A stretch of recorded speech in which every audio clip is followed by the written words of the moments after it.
सोलापूर हैदराबाद रोडवरील जुना बोरामणी नाका येथे दुचाकी व ट्रकचा अपघात झाला। या अपघातात दुचाकीवरील दोघे जण जखमी झाल्याची घटना घडली। तर याबाबत मिळालेली सविस्तर माहिती अशी की आज गुरुवार 12 डिसेंबर रोजी सिद्धराम सदाशिव साखरे वय वर्ष 55 राहणार पाकणी उत्तर सोलापूर व बसवराज काळे वय वर्ष 50 राहणार पाकणी हे दोघे जण दुपारी 12:30 वाजण्याच्या सुमारास दुचाकीवरून डबल सीट मार्केट यार्ड ते पाकणी असे जात असताना जुना बोरामणी नाका येथे पाठीमागून येणाऱ्या ट्रकने दुचाकीला धडक दिली।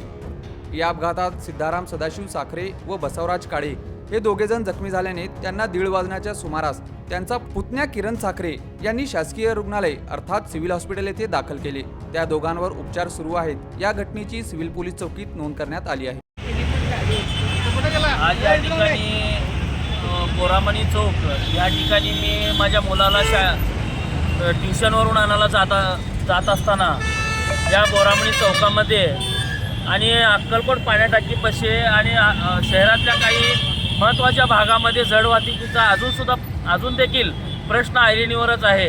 मी मागील काही दिवसाखाली आमच्या मड्डी वस्ती भागामध्ये जे जड वाहतूकमध्ये घुसत होती त्या ठिकाणी एका लहान मुलाचा मृत्यू झाला।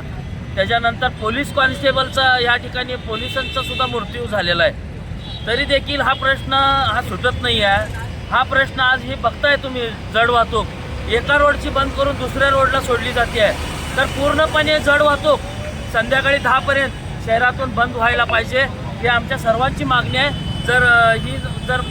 ही जर व्यवस्था नाही झाली, मी अगोदर निवेदन दिलेलं आहे, मी कलेक्टर साहेबांना निवेदन दिलेलं आहे। माझं नाव लक्ष्मण सरवदे आहे आणि जड वाहतुकीच्या प्रश्नावर मी अनेक वेळा आवाज उठवला आहे। मला काही या ठिकाणी बाईट देऊन माझं नाव मोठं करायचं नाही आहे। माझ्याकडे ओशे आहेत।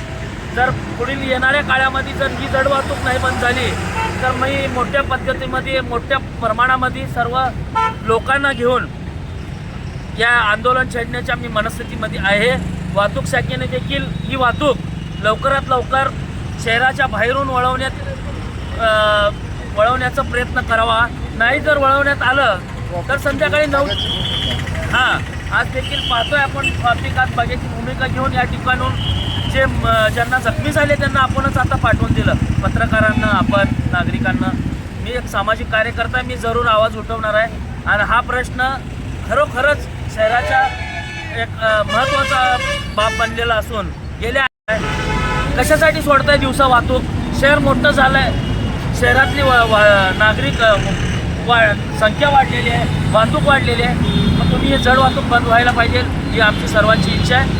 येणाऱ्या काळामध्ये दिसेल मी काय करणार आहे। मी आंदोलनाच्या पद्धतीनं मी हे सर्व बंद करून दाखवेन।